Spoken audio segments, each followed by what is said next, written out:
So Baptista now tells him that whoever brings the greatest dowry will have Bianca's hand. So Graham now starts listing all the things he has: golden tapestry, he has servants, he has houses here, he has horses there, his house is the finest house in the whole of Padua. He's just talking and talking and talking and talking. Hello guys, it's your girl Emma. Welcome back to my channel. And this is the Taming of the Shrew by Shakespeare, part 3. Don't worry, this is going to be the last part. I'll try my best to summarize everything for you, but I'll still tell the story.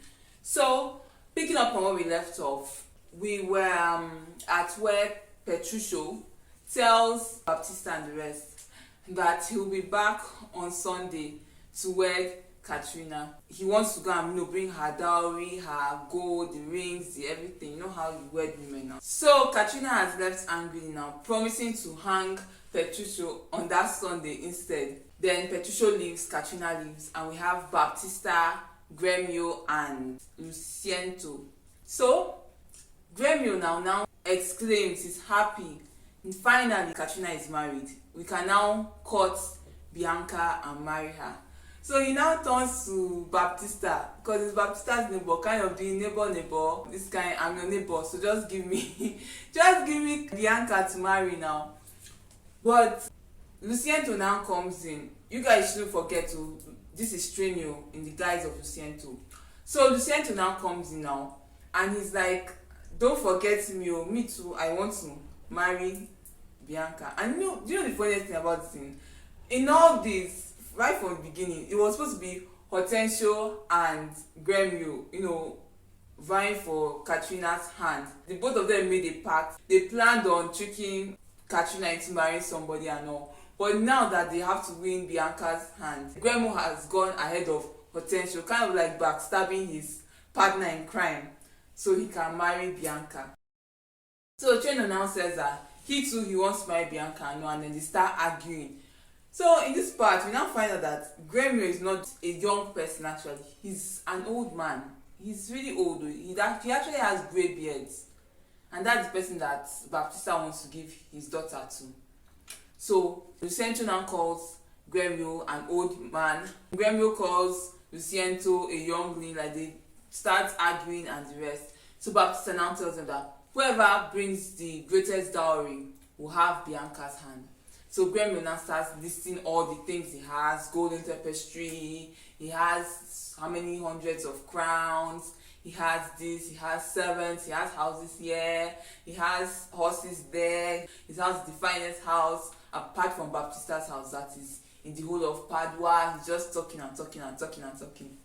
Luciento too now turns around and now starts listing his own, that he's not just one house. Like, I think the vibe that we're trying to give up was that Luciento was from a wealthy family. Luciento is from Pisa. Pisa is a more luxurious town than Padua. So if someone has 5 houses in Padua, that will equal 1 house in Pisa or something. So while Gremio has houses here now in Padua and the rest, Luciento now starts listing that he has over 5 houses in Pisa. He has ships, vessels worth billions of ducats. Ducats were like currencies back then. So he's now talking now, and he's listening and he's listening. Gremio now is now awestruck. He can't believe that Luciento has more than he has. At the end of the day, Luciento wins and Baptista promises Bianca to Luciento, with one condition, that Luciento brings his father, Vincento, to see him, and then they leave. So fast forward now, it's Sunday, it's the wedding day. We have Katrina, we have Bianca, we have Hortensio, all the other suitors, Gremio and the rest, all waiting now. They're all waiting for Petruchio to come. They're supposed to wed early in the morning and it's almost noon. So Katrina now is now getting all jittery. Someone that didn't want to marry her before, now she was now afraid that Petruchio had decided to leave her at the altar. So she was now sad and all. She now ran inside to cry. Her sister Bianca left to comfort her. So Baptista now was now feeling like maybe Petruchio tricked them. Maybe he didn't intend on marrying Katrina at all. And then Luciento now tells him that no, that he knows Petruchio and that Petruchio intends on marrying Katrina and that he'll be back. They should just give him some time. So Baptista's servant now runs in. He's panting. He now tells Baptista that he has seen Petruccio coming, and then everybody is now happy. So they're not like, okay, but why does he look so gloomy? Why does he look sad? So his servant now tells him that the way Petruccio is dressed is odd. Okay, so Petruccio is dressed shabbily. He's wearing worn out clothes. His shoes, one shoe looks as if they used it as a candle stand, like it has candle wax. It has candle wax everywhere. The other one has straw stuffed in it. His trousers are torn, and then he's now riding a horse that is limping. Can you imagine that? He's not riding a horse that is limping to come and wed Katrina. So and everyone thinks that's odd, but Baptista is happy now. As long as he has kept his word, as long as he's coming to marry Katrina, there's no problem. He can come naked if he likes. So we now see Petruccio. Now Petruccio comes, he gets down from his horse, and everybody's like, Petruccio, what is this? Why are you dressed like this? And like, what's going on? And why are you coming by this time now? That's when he now says that some matters arose back there in Venice, but no matter what happens, that he decided that he must marry his Katrina. He will come as he is, and he will marry her. So Baptista is like, okay, go with my servant into the house. He'll pick some clothes for you. So Petruccio now insists that no, he must marry Katrina dressed the way he is, with his candle boots and his straw boots. And that he shows his love and his honesty. That Katrina is marrying him and not his clothes now. He's now like, he's eager, or rather he pretends to be eager. He's now like, where is my Katrina? I must marry her. So he now leaves to marry Katrina. While they are there, obviously time has passed. We now see Hortensio coming out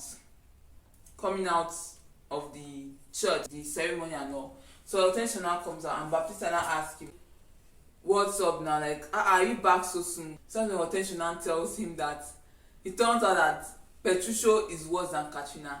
That when the priest was, joining them in marriage and all of that, Petruccio was cursing, he was yelling at the top of his lungs. He was just being an embarrassing husband in general. He was just being so disgusting that the preacher was preaching. He took the Bible from the preacher and threw it on the floor. And that when the preacher wanted to pick the Bible, Petruccio threatened to, step on him. That Katrina even had to beg him to stop. And then when he now got to the part where you kiss the bride, Petruccio now grabbed her by her neck. He now grabbed her by her neck, and then he now kissed her. You know that last part, that last smack. That last smack, that it was so loud that the entire church, like the echo, and that even Katrina herself was terrified. But all in all, they were happy. So Baptista was like, now that Katrina has got married, Bianca will get married to Luciento the next Sunday. He now had to remind Luciento now that he should go and prepare his father Luciento to come, so that they can agree and get married and all of that. So meanwhile, you know that the original story is that Luciento came to Padua to study before he got distracted and fell in love with Bianca and decided to marry her. So his father, he doesn't know that his son has taken the identity of a lecturer to tutor Bianca, and he doesn't know that his son's servant Trenio, he has taken his identity. So Trenio now, who is Luciento at this point, he's now thinking that, like, how can I get Luciento to come and agree with Baptista so my master can marry the lady Bianca? Okay, so while he's there now, while he's thinking, Biondello now comes and now tells him that outside he saw a merchant, and that merchant happens to be new in Padua, like this is his first time. So Trenio now beats Biondello to call him. So when the merchant comes, Trenio, who is Luciento at this point, I don't know why I have to keep reminding you guys, but I just feel like it's so important so you don't get it all mixed up. Back to calling him Luciento. So Luciento now looks at the merchant and is like, your face is fresh, we haven't seen you here before. So that's when that one now says that, yeah, he's a merchant from Mantua. This is his first time coming to Padua, and he's come to deal, with goods and all of that. So while he's talking now, Luciento now pretends to be shocked. He's like, like, has he not heard of what happens to those for Mantua who come to Padua. So the merchant is now shocked, like what? And then Luciento now lies to him that their duke harassed the other one. So there's a conflict between them, and that anybody from Mantua that comes to Padua must be killed, like instantly. So the merchant now, he's now feeling scared and all of that. But Luciento now brings in a solution, tells him that he can cover him up, but he has to pretend to be Vincento, his father. So unfortunately for him, the merchant knows Vincento like personally. It wasn't like that, but he should just take on his identity. That since he knows Vincento won't mind now that his friend is using his name to save his life and all of that. So he tells him what he has to do and how they have to go and meet Baptista and agree about the marriage. So back to Bianca, Hortensio and Luciento. Hortensio and Luciento are arguing who should teach Bianca how to play the lute. So Bianca now turns and now tells Hortensio that his music instrument, his lute, is out of tune. That unless he tunes it, she won't listen to his lectures. So until then, she would rather listen to Luciento's own. So while Luciento is teaching her now, he now adds his own bit of information where he introduces himself. He tells her that his name is Luciento, a young master from Pisa. He talks about how he has taken on the identity of Cambio, so he can court her because he's in love with her and all of that. Like he sort of tells her his full story and why he's here through that song. So Hortensio now says that he has tuned his lute and then he plays a note. So Bianca is like, oh my god, your treble is not good, you should tune it. So he starts tuning his treble, and then she now turns to him too. In her own song, she now tells him that she does not know him, and he sort of like rebuking him. She doesn't want anything to do with him. So Luciento now wants to sing to her again. Hortensio now says he has tuned the treble of his lute and he plays it. Then Luciento now tells him that there's something wrong with the bass, he should tune it. So he's like, there's nothing wrong with bass. Luciento says, tune the bass, there's something wrong with your bass. So he now tries to tune the bass now. Luciento now sings his own part that he will never give up on Bianca and how he loves her and all of that. So Hortensio now comes back and says the bass is tuned. He now plays a new note. Bianca now screams that he's out of tune. She says on that part, whether it's soprano or west, is faulty with the instrument, that he should tune it. So he now gets angry and says that there's nothing wrong with his lute. So Hortensio now gives Katrina his own music, like music he has written for her, since he can't play it for her now. So he gave it to her. Of course, it's encoded just like her song to Luciento and Luciento's song to her.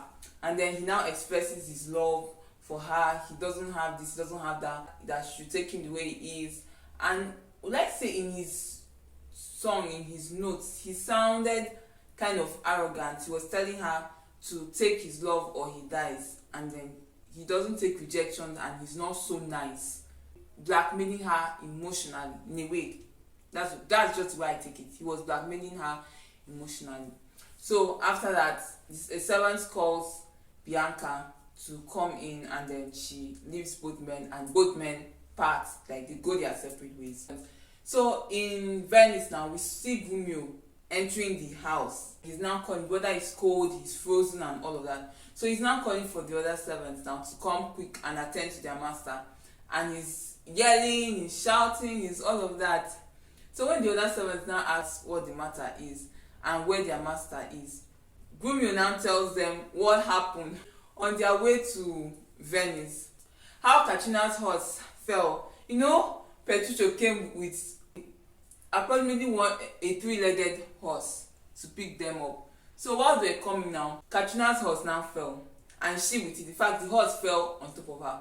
So instead of Petruccio to rush and help Katrina up, he was now hitting Grumio and blaming him for the horse falling. So Katrina now had to wiggle her way from under the horse. I don't even know how that's possible. So she wiggled her way from under the horse and had to kind of separate Grumio and Petruccio, like pry Grumio away from Petruccio's horrible hands. So while Grumio is telling Curtis what was happening, Petruccio and Katrina now finally arrive in the house. So Petruccio now starts yelling now, like, who is at the door? No servants. He starts yelling for his servants and all. So all the servants rush out now to meet Petruccio. So he now tells them to bring him a stool to sit. And then when he now bring it, he tells Katrina to sit. So while she's about to sit now, he starts complaining about the stool, how wretched the stool looked, and that they should take the stool away. He's not going to sit on it again. So he asks his servants to bring a bowl of water for him and Katrina to wash their hands, since they've been back from a long journey. It's time for supper and all of that. So the servants now brought the bowl of water and the napkin and everything. Petruccio now gets angry and hits it and talks about how unfit it is for his wife Katrina, and thus she can't wash her hands again. So they take that one away. She doesn't sit, she doesn't wash her hands. Then he asks for dinner. Servants bring their dinner and then they're about to eat. Petruccio starts yelling how burnt the food is. Now the food is perfectly okay. So Katrina is now like, the food isn't burnt, like it's not burnt. Petruccio argues that the food is badly burnt. So they go like back and forth, they are arguing and all of that. Katrina says either way she will have the food and that the food is not burnt. So Petruccio gets angry and says if the food is burnt, it's burnt. He now tells the servants to take the food away, that they won't eat dinner, that they will fast till tomorrow morning. Then Petruccio and Katrina go in to sleep. So minutes later now, Petruccio comes out and he decides that when they go to the room, he's going to complain about everything, the bed, the pillows, the covering. He's going to fling everything about. He's going to scatter the room. He's going to nag about everything, and that she's not going to sleep on the bed. And if while standing she tries to fall asleep, like she's nodding and all, he's going to nag her until the next morning. And that if Katrina complains, he'll clamor, he'll yell, he'll nag her. And if she complains about what he's doing, that he's going to say he loves her and this is his way of showing her kindness. Back to Baptista's house, we see Cambio tutoring Bianca, and then Hortensio and Luciencio are now watching them and all. So Luciencio now brags now that he has Bianca's love and attention and that she will surely be his. So while they are arguing, Hortensio now tells him to watch Cambio and Bianca and how they interact. So he sees Cambio and Bianca talking sweetly to each other, holding hands. So Luciencio is a bit sad about the fact that Bianca has already chosen Cambio, her tutor, as her lover and her fiancé. So while they are talking now, they now decide that since Bianca has made up her mind and has chosen Cambio, neither of them can court her anymore. So Hortensio decides to marry a widow who has caught his interest, and Luciencio decides that since Katrina has chosen someone, he won't bother Katrina anymore, and then they go their separate ways. So back in Venice now, we see Katrina begging Romeo for food to eat. Like, days have gone by and she hasn't eaten anything or drank anything. She has been starving and she has been wearing the same dress like she wore on her wedding day. She hasn't changed, she hasn't bathed, nothing. Petruccio hasn't allowed her to do anything. So she's begging Romeo for food. So Romeo now asks her what she'll eat. And she now says that she'll eat anything that they have. So Romeo now asks her if she'll eat meat, if she'll eat turkey, if she'll eat chicken, calling all these nice, delicious foods for her. And she's like, yes, I'll have anyone. Romeo tells her that his master says that such foods are not good for her health. So Romeo now tells her that there is mustard and beef, and she agrees to eat the mustard and beef. But he now says that she can't have the mustard now because it's too hot for her. So she now says, okay, she'll have the beef. Then he now says that no, she can't have the beef unless she has the mustard. So she now says she'll have the beef and the mustard together, or one of them, or anything at all. She's ready to eat anything. At this point, she's very, very, very, very hungry. Then Guru now tells her no, then she won't have anything at all. So she now gets angry now because she realizes that he's just playing her. Either way, he's not going to give her anything to eat. And so she hits him and he runs away. Petruccio enters with Hortensio, his friend, and then he now tells her that they are going to her father's house to visit her father, that's Baptista in Padua. So she's excited and all now to go back home. He now calls the tailor, then he now presents her like with different hats. So she sees the hat and she likes it and she picks it up. Petunia now starts nagging her that she can't have that hat, that the hat is ugly, it's withered, it's this, it's that. She just starts complaining about the hat. So she's like, the hat is the latest in town, that's the reigning hat in town at that moment, and that she must have it. Petunia now says that no, the hat is ugly and he doesn't like it. So he now flings it. He insults the tailor. They now ask the tailor to bring a dress. When the tailor now brings the dress is supposed to be fine, no. But Petunia starts nagging him that the dress is ugly when one part of the gown is too short, one part is too long, one part is bigger than the other. Like, he just makes a big deal out of everything. And then he turns to Katrina and tells her that she shouldn't worry about anything, that they will go to her father's house the way they are. Mind you, she's still wearing the dress. She's still wearing the dress she wore on her wedding day. He tells her to prepare and that they are going to Baptista's house, and by the time they get there, it will be dinner. Mind you, this is morning, and if they leave in the morning, they are supposed to get there in the afternoon. But Petruccio is arguing that it's afternoon and that when they leave, they'll get there by dinner time. So Katrina now says, no, my lord, it is morning, and by the time we get there, it will be lunchtime, not dinner time. So he now argues, and they start arguing back and forth. So he now decides that they are not going anymore. That it will be lunchtime when he says it's lunchtime, it will be dinner time when he says it's dinner time.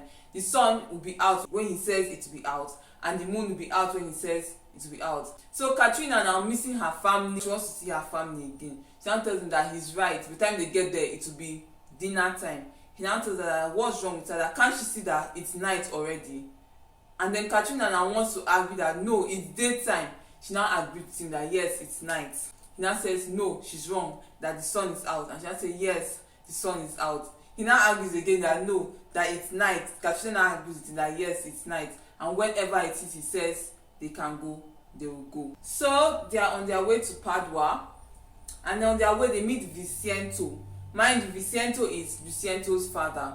He has come to check on his son's progress in Padua. So they meet Vicento now, dressed nicely and all. So Katrina now compliments him, how young he is, how handsome he is. Then Petruccio now turns to her and then rebukes her, asking her if she's blind, how she can call someone like Vicento a nice looking man. That can't she see he's old and wrinkled? Can't she see that he's wearing rags? So Katrina exclaims that because she's been traveling for long and that the sun has gotten to her eyes, that's why she's blind. So they leave. Back to Lucento and Biondello. Trenio now comes to his master, who is Lucento, and tells him that he has found someone to play his father Vicento, that's that merchant, and that Lucento should elope with Bianca, get married, and then come back to Padua. So I guess you'll be wondering why Lucento and Bianca have to elope. If you remember, Lucento came to Padua to study before he joined Bad Gang. So now that he has joined Bad Gang now, he changed his identity to Cambio, forgot what he was supposed to do, and decided to become Bianca's lecturer, and he has been with Bianca. While his servant Trenio took on his identity. So now that Baptista has asked for Trenio taking on Lucento's identity, he has asked for his father. Trenio cannot bring his master Vicento, so he has gone to bring another person. So the whole story, like everything, has just been a lie. They've just been deceiving Baptista. Baptista now thinks that he's giving his daughter to Trenio, that's Lucento. So the whole story has just been lying up and down. So the best solution that Trenio can come up with is that his master should elope with Bianca and then come back. That way, there's nothing they can do now. They're already married. So Lucento elopes with Bianca. Meanwhile, Lucento's father, now comes to Padua. You know, he saw them Katrina. He made them Katrina and Petruccio and Hortensio on the way. So finally, he has gotten to Baptista's house and introduces himself as Vicento and all of that. But right then and then, Trenio, still taking up the identity of Vicento, now denies him and calls him a fraudster and lies that the merchant whom he has brought is Vicento. So Vicento is like, no, aren't you Trenio, my son's servant, my son's page? They start arguing back and forth. So Baptista, now thinking that Vincento is lying, now tells his servants to throw him in prison, like they should just get rid of him. So while they are getting rid of him, they are dragging him. He's cursing, curse you, servants of. He's just cursing and rest. Vincento now comes back with Bianca, whom he has married, and he explains everything to his father, and they decide to let it go. Now they're having a dinner, sort of like a congratulatory dinner for Lucento and Bianca. Since they weren't able to throw a wedding for them, they went ahead and got married and the rest. There we see Petruccio, Katrina, Hortensio, Grumio.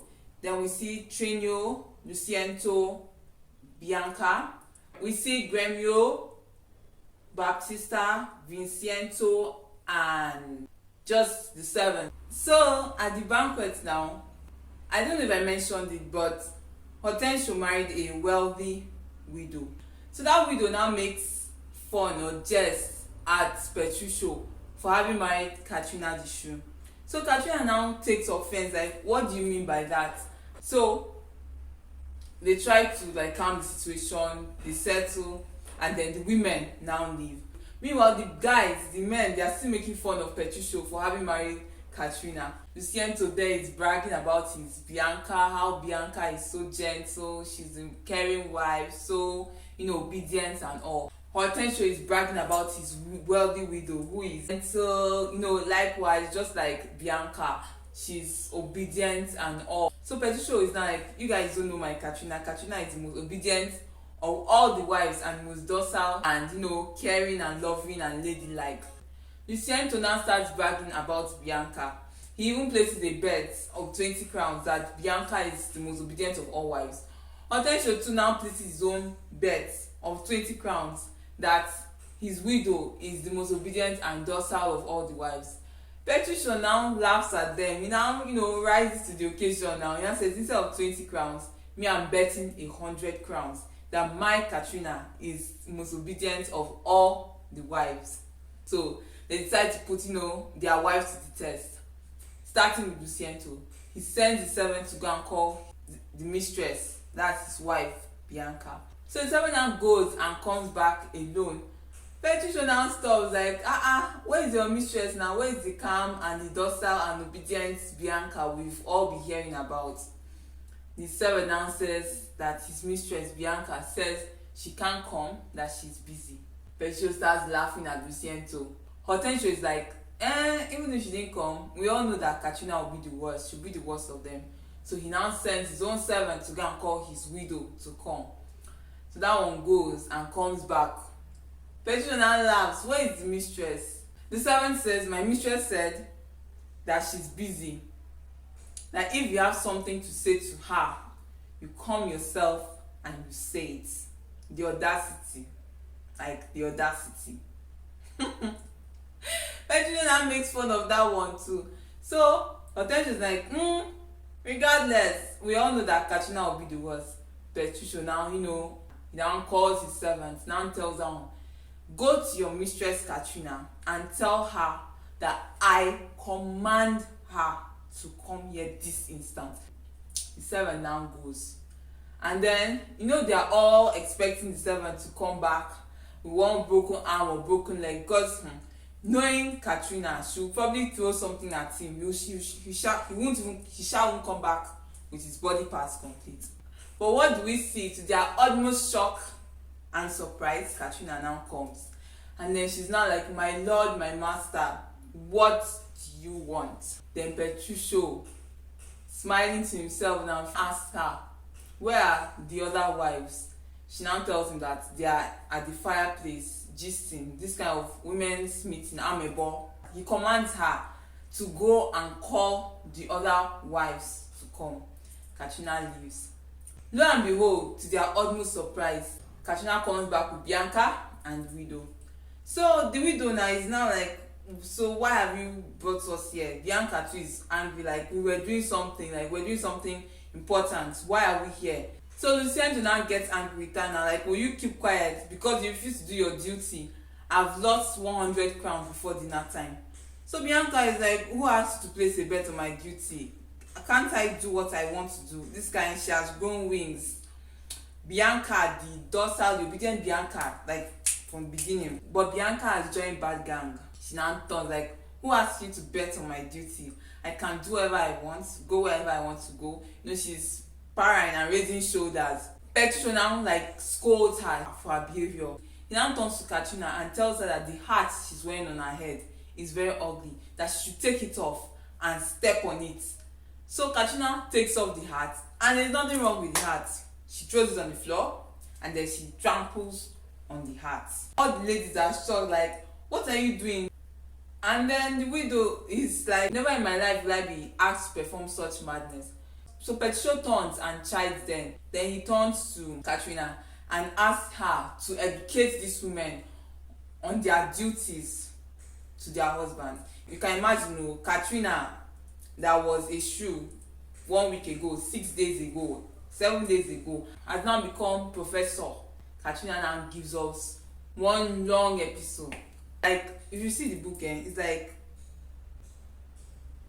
almost 2 pages long. She gives us, the whole, a wife is supposed to do this, a wife is supposed to do that, she's supposed to be docile, gentle, blah blah blah blah. Your husband, your God, your Lord, your master. Just giving us the whole sexist vibe. Can you imagine? Katrina has turned into professor of womanly duties after 1 week. Then the men are shocked. Like, she has changed. She's a different person. Katrina, the shrew, has been tamed. So Baptista now is overwhelmed with joy. So he now turns to Petruccio, now thanks him, and now tells him that he's going to double Bianca's dowry. He paid Petruccio a lot of money to marry Bianca. So he's going to double the money, give Petruccio. For Petruccio has given him a new daughter. Meanwhile, the bet of 100 crowns that those men placed, Baptista now decides to double it. That's 200 crowns from them to Petruccio because of Katrina. So while the others are like shocked, Petruccio now makes fun of them and tells them they should tame their wives, and with that he bids them good night. He now takes his Katrina and all the money he has acquired before dinner, and then they leave. The end of Taming the Shrew. Yay! So I really enjoyed reading this book and telling the story. I think Taming of the Shrew is one of my favorite plays by William Shakespeare. So putting it together, I feel like Katrina got the short end of the stick. Like, nobody deserves to be treated like that. The way Petruccio broke her, he could have used any other method. Like, maybe love would have changed her, we don't know. Maybe treating her right would have changed her. But at the end of the day, he kind of broke her into submission. There was no lesson learned. There was nothing gained. She just learned how to obey against her will. And I also feel like she went through a lot of blackmail. The whole going to your father's house stuff. This is like a family that she has been with all her life, and she hasn't seen them in a while. With all that she has been through, with the whole not eating for a week, do this, do that. She's still wearing the dress she wore when she came there, for God's sake. What kind of dirtiness is that? After everything, he now uses it to blackmail her. Like, in order for them to go, she now agrees to his terms and all that. I feel like that was just unfair. That Petruccio, and the way he was just behaving, was just boiling me. See, like, it was really boiling me. Like, at the end of the day, he was a gold digger. The reason why he married Katrina was because of the money that her father promised whoever would marry her. And she got to be, treated in that manner. This is someone that comes from wealth, like a girl that comes from wealth. She wants nothing, and you can imagine how she was treated in his house. I just felt like it was just uncalled for.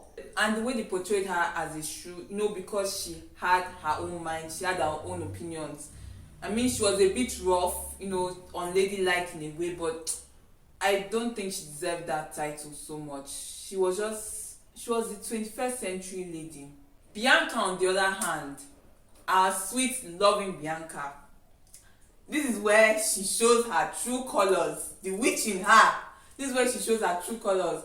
Bianca, that was the gentle one, the one that followed Jesus' parable. If they slap you on one cheek, turn the right cheek. Like, her character just came full circle. I don't know whether it was the marriage or she just came into herself, able to speak her mind. She wasn't that whole docile Bianca that we knew at the beginning. She developed in her character, became a woman with her mind. Like, she was able to speak for herself. So, and then she now ended up with a husband that loves her. Well, good for her, Sha. Now let's not forget about our guy Sly that was in the manor's house. I really would have loved to know what happened to him at the end.